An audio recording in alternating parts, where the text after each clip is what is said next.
पार्वती खंड। नारद जी ने ब्रह्मा से प्रार्थना की कि वे विस्तार से पर्वतराज के घर में उत्पन्न होने वाली सती और उनकी माता का चरित्र सुनाने की कृपा करें।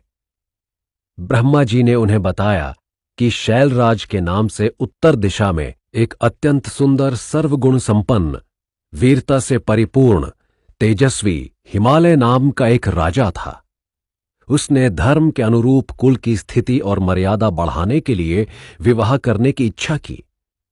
देवताओं के अनुरोध पर पितृगणों ने अपनी एक बेटी मैना का विवाह पर्वतराज हिमालय से कर दिया। नारद जी ने ब्रह्मा जी से प्रश्न किया, हे महाप्रज्ञ, आप कृपा करके विस्तार से मैना की उत्पत्ति के साथ श्राप का विवरण बताने का कष्ट करें। ब्रह्मा जी, हे नारद, तुम्हें हम पहले बता चुके हैं कि दक्ष के यहां 60 पुत्रियों का जन्म हुआ था। इन 60 पुत्रियों का विवाह दक्ष ने कश्यप आदि ऋषियों से कर दिया। इन्हीं में से एक कन्या का नाम स्वधा था और उसका विवाह पितृगण से हुआ। स्वधा से 3 कन्याएं उत्पन्न हुईं, मैना, धन्या और कलावती। कुछ समय उपरांत कभी ये तीनों बहनें विष्णु जी का दर्शन करने के लिए श्वेत द्वीप में गईं। वहां पर एक बड़ी सभा में, जहां अनेक लोग एकत्रित थे, सनत आदि मुनि लोग आए। उनके स्वागत के लिए सभी लोग खड़े हो गए, लेकिन शिवजी की माया से विमोहित ये तीनों बहनें बैठी रहीं और उन्होंने मुनियों को उठकर प्रणाम भी नहीं किया। इस पर क्रुद्ध होकर सनत कुमार ने इन तीनों बहनों को मनुष्य योनि में जन्म लेने का श्राप दे डाला। यह जानकर तीनों बहनें दुखी होकर मुनि के चरणों में गिर पड़ीं और क्षमा याचना करने लगीं। उनकी प्रार्थना से सनत कुमार जी करुणा से भर गए और उन्होंने कहा कि मैना हिमाचल की पत्नी बनकर पार्वती को जन्म देगी और धन्या से जनक के यहां सीता का जन्म होगा और वृषभानु से विवाह करके कलावती राधा को जन्म देगी। अपनी इन पुत्रियों के कारण ही तुम अपना उद्धार करके स्वर्ग में लौट सकोगी। समय आने पर मैना का विवाह हिमालय से हो गया। जब इंद्र आदि देवताओं को पता चला तो वे मैना के पास गए और उनसे अनुरोध किया कि वे तप के द्वारा भगवती दुर्गा को पुत्री के रूप में प्राप्त करें। देवताओं का यह निवेदन मानते हुए मैना और पर्वतराज हिमालय ने 27 वर्षों तक कठोर तपस्या की। इस तपस्या के उपरांत वे भगवती दुर्गा को पुत्री रूप में प्राप्त करने के योग्य बन गए। हिमालय और मैना ने शिव और शिवा की मूर्ति बनाकर उसका अखंड पूजन किया। भगवती दुर्गा हिमालय और मैना की तपस्या और पूजन से बहुत प्रसन्न हुई और उन्होंने उन्हें दर्शन दिए। उनकी निष्ठा और साधना से प्रसन्न हुई दुर्गा ने उनसे वर मांगने के लिए कहा। तब मैना ने भगवती को बहुत आदरपूर्वक प्रणाम किया और उनसे दीर्घात्मा 100 पुत्र मांगे तथा यह भी प्रार्थना की कि स्वयं भगवती पुत्री रूप में उनके गर्भ से उत्पन्न हो। मैना की बात सुनकर भगवती दुर्गा तथास्तु कहकर अंतर्ध्यान हो गईं। हिमालय और मैना अपने घर वापस आ गए। समय आने पर मैना के गर्भ से 100 पुत्रों का जन्म हुआ। सबसे बड़े पुत्र का नाम मैनाक रखा गया। इसके उपरांत पुनः गर्भ धारण करके मैना ने जगदम्बा भगवती दुर्गा को जन्म दिया। जब गिरिराज ने कन्या के जन्म का समाचार सुना तो उसने एक बहुत बड़े उत्सव का आयोजन किया। इसमें गिरिराज ने अनेक भिक्षुकों को धन धान्य देकर सम्मानित किया और मुनियों ने नवजात कन्या का काली, महाकाली, दुर्गा आदि नाम रखा। पार्वती का धीरे धीरे विकास होने लगा और वे गुरु से विद्याध्ययन करने लगीं। ब्रह्मा जी बोले, हे नारद, तुम्हें याद होगा कि एक समय तुम हिमाचल के घर गए थे और हिमाचल ने तुम्हारा अत्यधिक सत्कार किया था तथा तुमसे अपनी एक पुत्री का हाथ दिखाकर उसके भविष्य के विषय में जानना चाहा था। तुमने बताया था कि इस कन्या के सभी लक्षण बहुत शुभ हैं, लेकिन एक रेखा ऐसी है जिसके अनुसार इसका पति योगी, दिगंबर, अकामी, पितृविहीन और अमंगल वेश वाला होगा। तुम्हारी बात सुनकर गिरिराज और मैना बहुत दुखी हुए थे, लेकिन दुर्गा बहुत प्रसन्न हो गई थी। हिमालय ने अत्यंत दुखित मन से एक उपाय पूछा था। तुमने उन्हें बताया था कि एक ही देवता ऐसा है जिसमें यह सारे रूप हैं, लेकिन अवगुण के रूप में नहीं, गुण के रूप में है, और उन्हें भगवान शिव कहते हैं। यदि पार्वती को शिवजी ग्रहण कर लें तो तुम्हारा कल्याण होगा। उन्हें प्राप्त करने के लिए पार्वती को तप करना पड़ेगा। शिवजी इस कन्या को ग्रहण करने के बाद अर्धनारीश्वर कहलाएंगे। ब्रह्मा जी के मुख से अपने और पर्वतराज हिमालय के मध्य हुए कथाखंड को जानकर नारद जी ने ब्रह्मा जी से कहा कि हे पितामह, जब मैं वहां से लौट आया तब के बाद से आप मुझे सारा वृत्तांत सुनाने की कृपा करें। यह सुनकर ब्रह्मा जी बोले, तुम्हारे लौट आने के बाद मैना ने अपने पति पर्वतराज से पुत्री के लिए वर देखने का अनुरोध किया। इस पर गिरिराज ने अपनी पत्नी को तुम्हारी कही हुई बातों में विश्वास और आस्था रखने के लिए कहा, और यह भी कहा कि वह अपनी पुत्री से कह दे कि शिवजी को पाने के लिए वह तप करना प्रारंभ कर दे। वह पार्वती के पास संदेश लेकर पहुंची। पार्वती ने स्वयं अपने एक स्वप्न की बात अपनी माता से बताई और कहा कि स्वप्न में एक ब्राह्मण ने मुझे शिव प्राप्ति के लिए तप करने का आदेश दिया है। हिमाचल ने भी रात को एक स्वप्न देखा कि एक ब्राह्मण उनके नगर के पास तप करने आया है। थोड़े समय के बाद ही शिवजी अपने अनेक गणों को लेकर उस नगर में तप करने के लिए पहुंचे। पार्वती उनकी नित्य प्रति अनेक रूप से सेवा करने लगी। पार्वती और शिव का साक्षात्कार तो होता था, लेकिन शिवजी के मन में पार्वती को देखकर कोई विकार उत्पन्न नहीं होता था। इस स्थिति के लिए देवताओं ने कामदेव को शिवजी का मन काम से भरने के लिए भेजा, लेकिन शिवजी ने कामदेव को भस्म कर दिया। इसके बाद पार्वती के अत्यंत कठोर तप से प्रसन्न होकर शिवजी ने पार्वती से विवाह कर लिया। इस विवाह के लिए विष्णु आदि देवताओं ने भी शिवजी से अनुरोध किया। ब्रह्मा जी से नारद जी ने पूछा कि हे प्रभु, सती से विरक्त होने पर शिवजी ने क्या किया और कैसे उन्होंने कामदेव को भस्म किया, तथा वे तपस्या करने के लिए हिमालय के क्षेत्र में कब गए? पार्वती ने तप के द्वारा शिवजी को कैसे प्राप्त किया? यह सारा वृतांत आप मुझे विस्तार से बताइए। ब्रह्मा जी बोले, अपनी प्रिया के वियोग में वे इधर उधर घूमने लगे। उनकी दशा इतनी विचित्र हो गई कि वे मनुष्य के समान विक्षिप्त और उन्मुक्त होकर इधर उधर विचरण करने लगे। उन्होंने अपने मन को शांति देने के लिए हिमालय पर जाकर कठोर तप किया। जब उनकी समाधि खुली तो उनके सिर से पसीने की कुछ बूंदें धरती पर गिर गईं।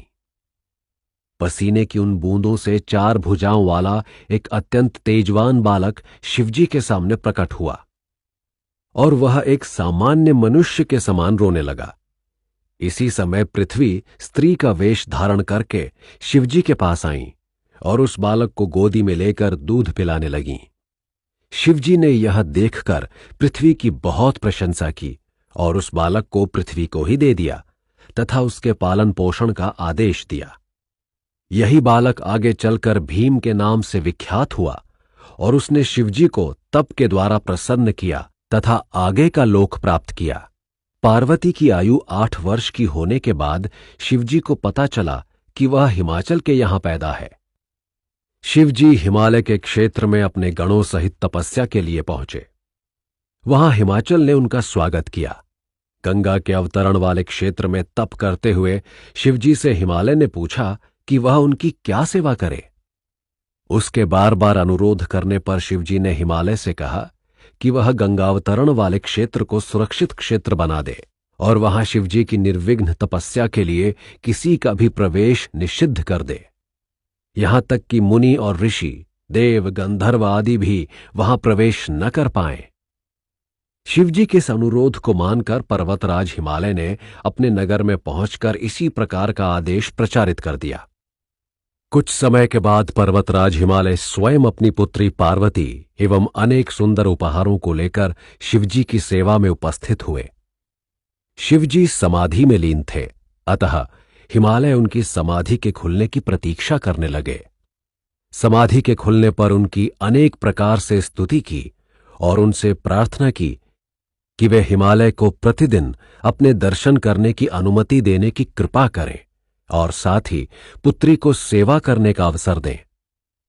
शिवजी ने पर्वतराज के आने और दर्शन करने की प्रार्थना तो मान ली, लेकिन उन्होंने पार्वती को वहां आने से मना कर दिया। शिवजी ने कहा कि स्त्री पुरुष के वैराग्य में बाधक है। स्त्री को बाधक के रूप में कहे जाने पर भी पार्वती संतुष्ट नहीं हुई। पार्वती ने शिवजी से पूछा कि मैं यह जानना चाहती हूं कि प्रकृति के बिना लिंग रूपी महेश्वर का अस्तित्व कैसे विद्यमान रह सकता है। इस पर शिवजी ने उत्तर दिया कि सत्य पुरुष प्रकृति से दूर रहता है। इस पर पार्वती हंस पड़ी और बोली, हे योगीराज, आपका यह कथन ही क्या प्रकृति नहीं है? और यदि आप अपने को प्रकृति से परे मानते हैं तो यहां एकांत में तप की आवश्यकता क्या है? प्रकृति से विरक्त होकर आप स्वयं को नहीं जान सकते, और यदि जानते हैं तो इस तप की अनिवार्यता क्या है? यदि आप प्रकृति से परे हैं तो मेरे यहां रहने पर आपका कोई अहित नहीं होगा, और यदि आप प्रकृति से परे नहीं हैं तो निषेध का कोई कारण नहीं। पार्वती की तत्वपूर्ण बातें सुनकर शिवजी ने उन्हें भी आने की अनुमति दे दी। शिवजी से अनुमति पाकर पार्वती अपनी सखियों के सहित उस तप क्षेत्र में प्रतिदिन आती और शिवजी की षोडशोपचार आराधना करती।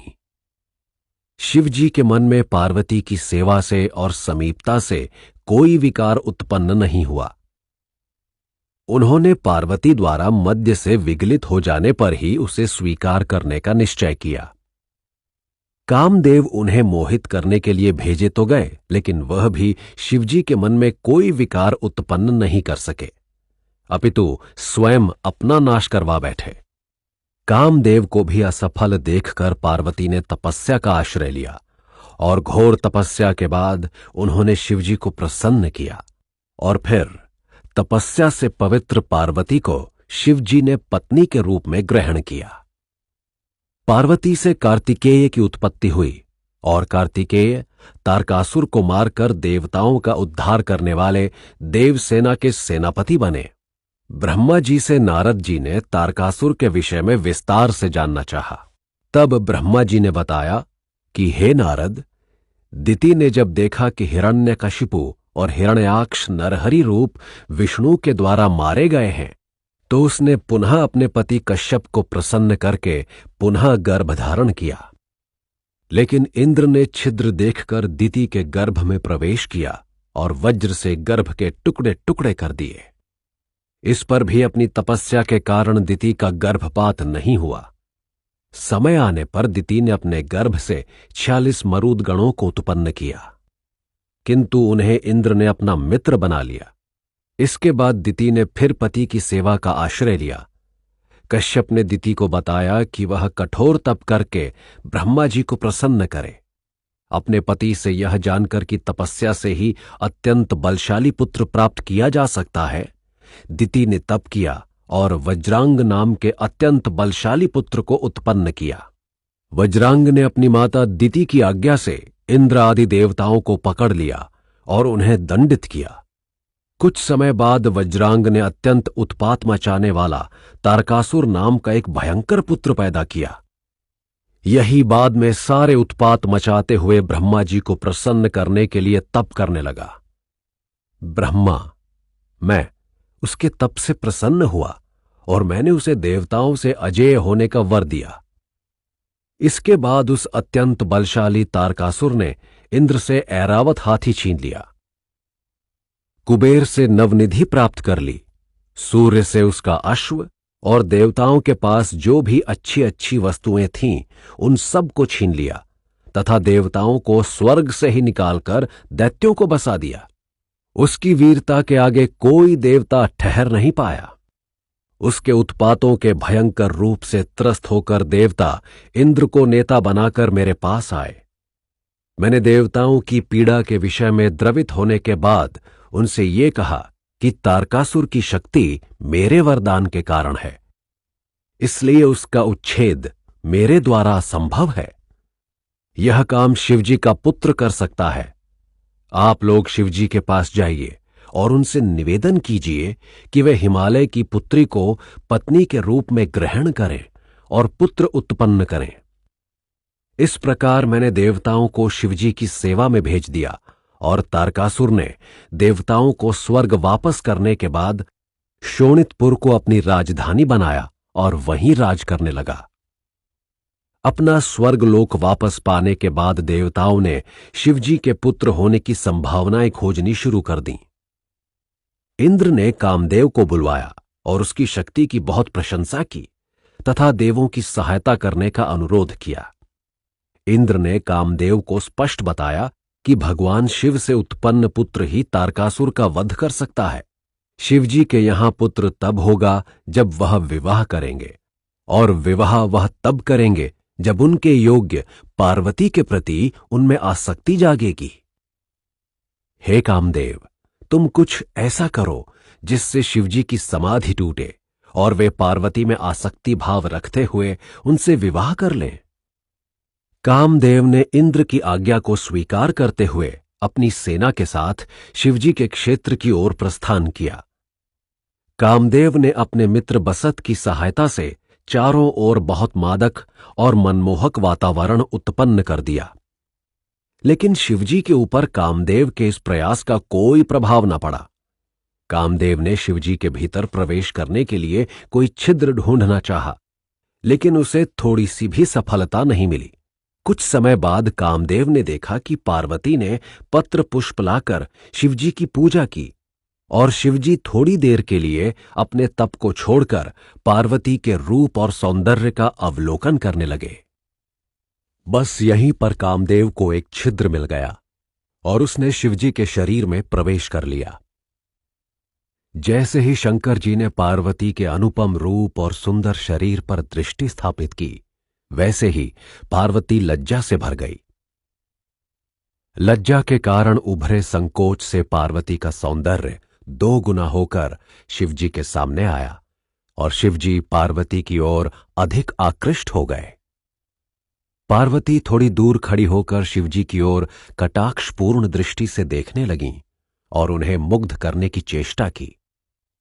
शंकर जी पार्वती की इन सुंदर चेष्टाओं को देखकर सुख अनुभव करने लगे और उनके मन में पार्वती को स्पर्श करने की तथा आलिंगन करने की इच्छा जागी। लेकिन एक क्षण बाद ही उनमें चेतना जाग गई और वे अपनी इस विकृति पर पश्चाताप करने लगे और सहज रूप में अपने भाव पर आ गए। मन में इस प्रकार विकार का भाव आने पर शिवजी विचार करने लगे कि ऐसा क्यों हुआ। तब उन्होंने अपने बाएं भाग में कामदेव को उपस्थित पाया। शिवजी क्रोधित हुए और उन्होंने कामदेव को भस्म कर दिया। कामदेव के भस्म हो जाने पर देवता अत्यंत दुखी होकर विलाप करने लगे और पार्वती का शरीर भयग्रस्त हो गया तथा कामदेव की पत्नी रति मूर्छित हो गई।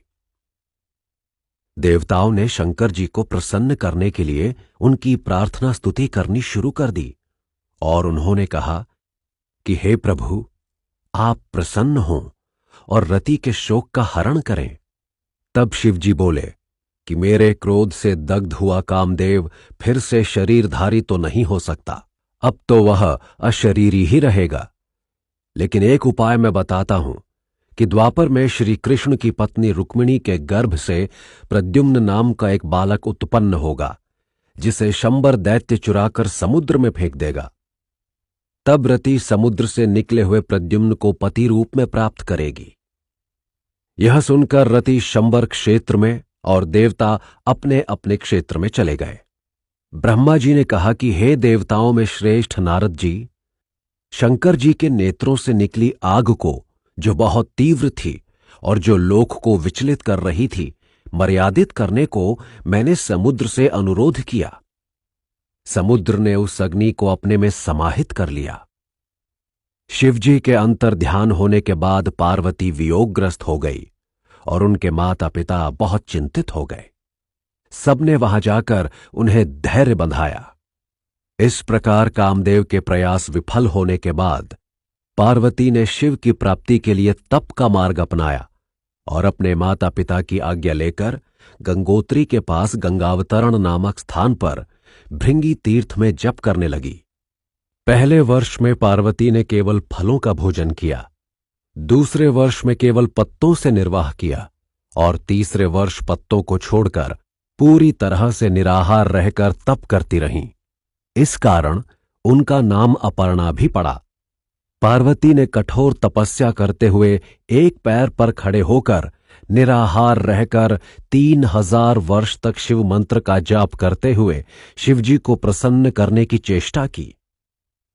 इतनी गहन तपस्या के बाद भी शिवजी जब प्रकट नहीं हुए, तब पार्वती के माता पिता ने और अनेक बंधुओं ने उन्हें समझाया और कहा, जो शिव कामदेव के वश में नहीं आ सकते, जिन्होंने उसे भी भस्म कर दिया, उनकी प्राप्ति के लिए तुम्हारा उपाय व्यर्थ जाएगा। लेकिन पार्वती ने अपने निश्चय को दोहराया और कहा कि मैं भक्तों को प्रसन्न करने वाले शिवजी को अवश्य प्रसन्न करूंगी। पार्वती अपने तप पर दृढ़ रहीं और उन्होंने इतना कठोर तप किया कि उससे दुखी होकर इंद्र आदि देवता मेरी शरण में आए और मैं उन्हें साथ लेकर विष्णु जी के पास गया। विष्णु जी ने परामर्श दिया कि हम सब साथ चलकर शिवजी से प्रार्थना करें। पहले हमने पार्वती के दर्शन किए और उन्हें साक्षात सिद्धि स्वरूप देखा। हमने उनकी बहुत प्रशंसा की और शिवलोक में आकर शिवजी का वेद मंत्रों से स्तवन किया। हमारी पूजा से प्रसन्न होकर भगवान शंकर ने हमारे आने का कारण पूछा। हमने तारकासुर के उपद्रवों और देवताओं के हित के लिए शिवजी से पार्वती जी के साथ विवाह करने का अनुरोध किया। शिवजी ने कहा कि गिरिजा से विवाह करके मैं कामदेव को पुनः जीवित तो कर दूंगा, लेकिन तुम सब देवता अपने ही तप और अपने ही साधनों से अपने कष्टों का निवारण करने पर बल दो। यह कहकर शिवजी फिर आत्मलीन हो गए। हमने अत्यंत श्रद्धापूर्वक दीनहीन भाव से शिवजी की पूजा की, उनका स्तवन किया और इससे प्रसन्न होकर शिवजी ने ध्यान भंग किया और देवताओं से उनकी इच्छा जाननी चाहिए।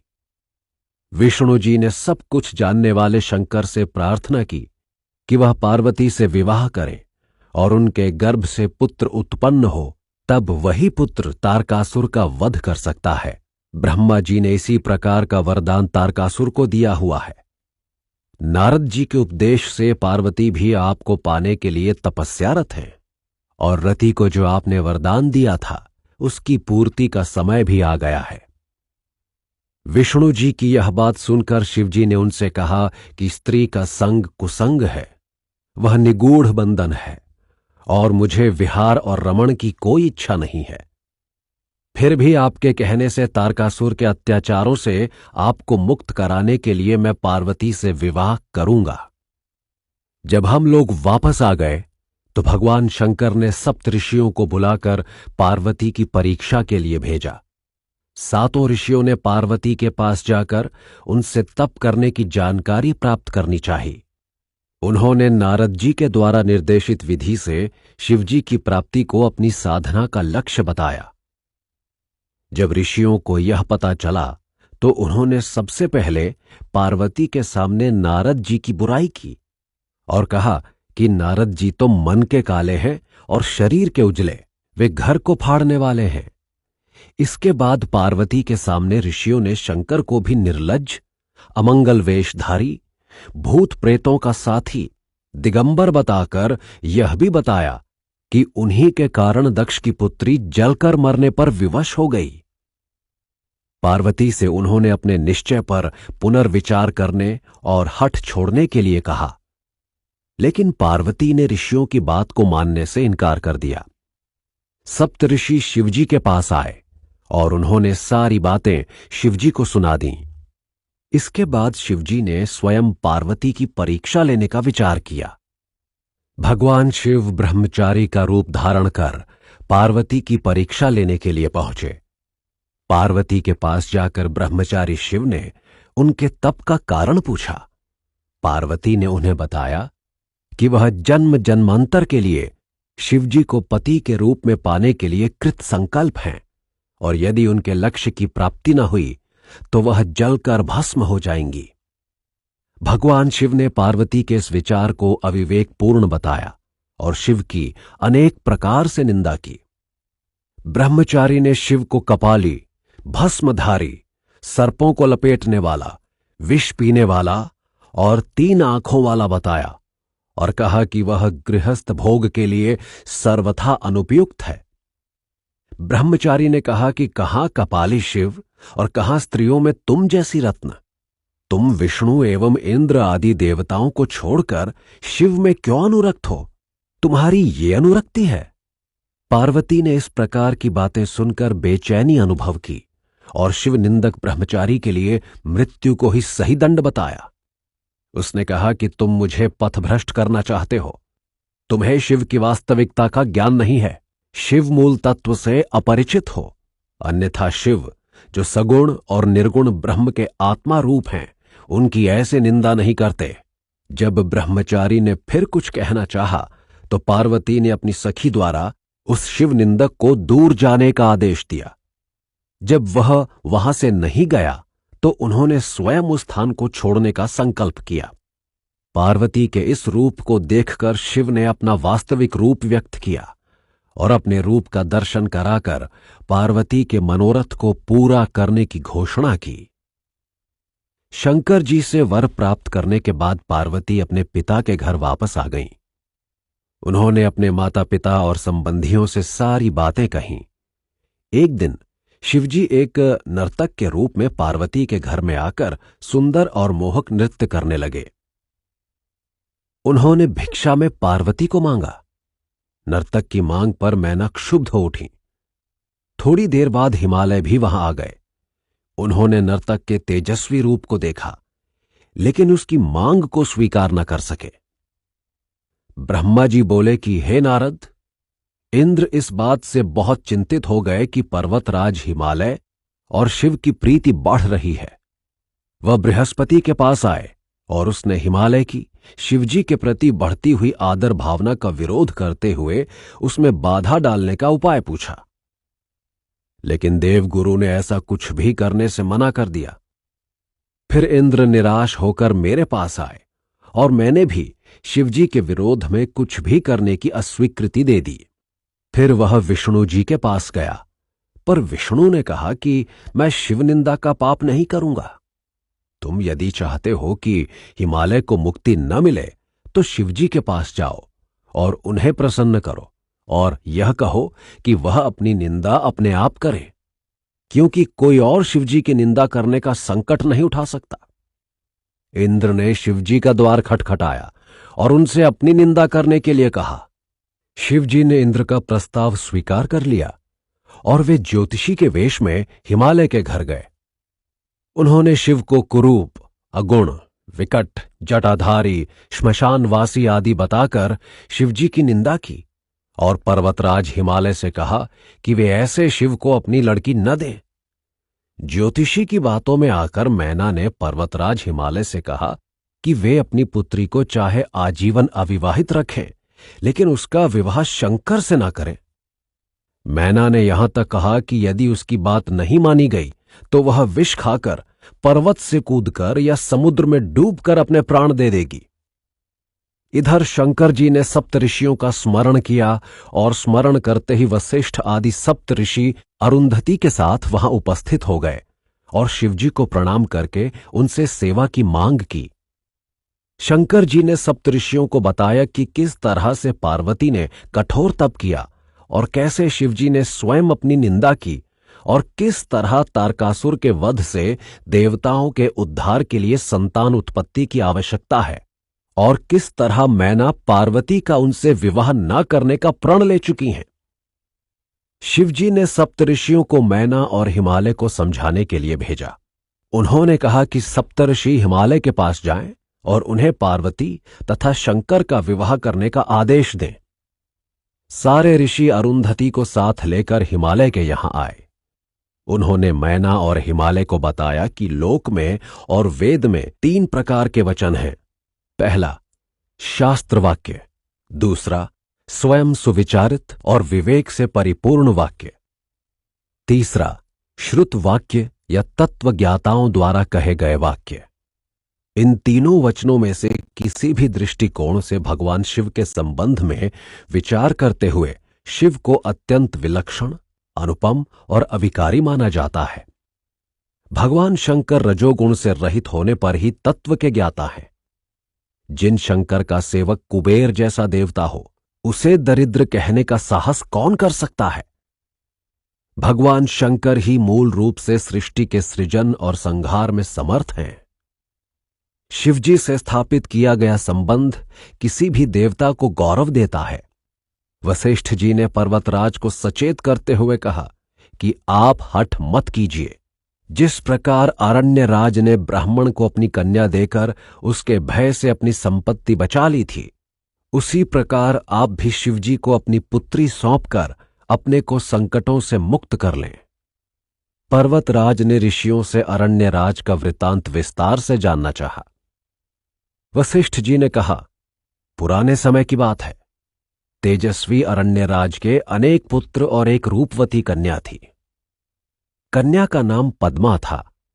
राजा अपनी पुत्री से बहुत प्रेम करता था। पुत्री के युवती होने पर राजा ने उसके लिए सुंदर और सुयोग्य वर की खोज की।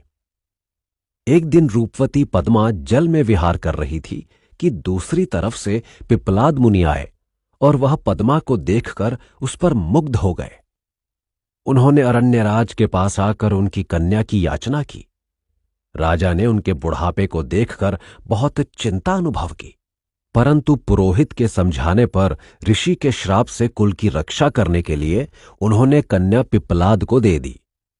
पिप्पलाद उसे लेकर अपने आश्रम आ गए। पद्मा ने इस जीवन को ईश्वर का विधान मानकर स्वीकार किया और अपने पति की सेवा में अपना जीवन अर्पित कर दिया। एक दिन धर्म ने एक सुंदर युवक के रूप में विचरण करते हुए पद्मा को अपनी काम भावना का शिकार बनाने की चेष्टा की। पतिव्रता सती ने युवक की भर्त्सना करते हुए उसे नष्ट हो जाने का श्राप दे दिया। तब धर्म ने अपना वास्तविक रूप प्रकट किया और बताया कि वह कामतापूर्ण व्यवहार ब्रह्मा जी की आज्ञा से कर रहा था, जो पद्मा की परीक्षा लेना चाहते थे। यह सुनकर पद्मा विचलित हो उठी। उसे दो बातों ने व्यग्र कर दिया। एक तो उसका श्राप अन्यथा नहीं हो सकता, दूसरे कि धर्म के बिना लोक यात्रा का प्रवर्तन कैसे हो सकता है। अंत में पद्मा ने इस प्रकार व्यवस्था की कि धर्म को द्वापर में 1 चरण और त्रेता में 2 चरण और कलयुग में 3 चरण होकर रहना पड़ेगा, और वह सतयुग में पुनः 4 चरणों से युक्त हो सकता है। तो वहीं धर्म ने पिप्पलाद को यौवन का वरदान दिया, जिसके कारण उसने पद्मा के साथ सुख विलास पूर्वक रहते हुए अपना जीवन आनंददायक बनाया। वशिष्ठ जी पर्वतराज से बोले कि 1 सप्ताह के बाद ही सुंदर लग्न का योग है। इस लग्न में चंद्रमा बुध के साथ रोहिणी तारागण के साथ है। मार्गशीर्ष का महीना है तथा चंद्रमा सारे दोषों से रहित है। ऐसे सुंदर योग में मूल प्रकृति रूप भगवती जगदम्बा और जगत पिता शंकर का विवाह करके तुम कृतकृत्य हो जाओ। सप्तर्षियों के वचनों को सुनकर पर्वतराज हिमालय ने अपने और साथियों सुमेरु, गंधमादन, मंदर, मैनाक और विंध्याचल आदि को बुलाया और ऋषियों के प्रस्ताव पर विचार किया। उनकी स्वीकृति मिलने पर हिमालय ने सप्तर्षियों को अपनी स्वीकृति दे दी। सप्तर्षियों ने हिमालय के प्रति शुभकामनाएं अर्पित की और कैलाश आकर शिवजी को सारा वृत्तांत यथावत सुना दिया। सप्तर्षियों ने शिवजी को विवाह की तैयारी करने के लिए कहा। उधर दूसरी ओर हिमाचल ने अपने पुरोहित को बुलाकर लग्न की पत्रिका लिखवाई और अनेक सुंदर तथा उत्तम सामग्रियों के साथ भेंट स्वरूप शिवजी के पास भिजवाई। हिमालय विवाह की तैयारियां करने लगा। उसने विवाह से संबंधित सामग्री संचित करने का काम शुरू कर दिया। नगर को बहुत सुंदर रूप में सजाया। विश्वकर्मा को बुलाकर दूल्हा और बारातियों के लिए सुख सुविधा से संपन्न निवासों का प्रबंध करवाया। ब्रह्मा जी से नारद जी ने कहा कि हे महाप्रभु, आप शिवजी के विवाह का वर्णन करने की कृपा करें। तब ब्रह्मा जी बोले, हे नारद, जब भगवान शंकर के पास लग्न की पत्रिका पहुंच गई तब उन्होंने तुम्हें याद किया, और जब तुम वहां पहुंचे तुम्हें मालूम ही है, शिवजी ने तुम्हें ही अनेक देवों और किन्नरों, गंधर्वों, अप्सराओं को निमंत्रण देने का कार्यभार सौंपा।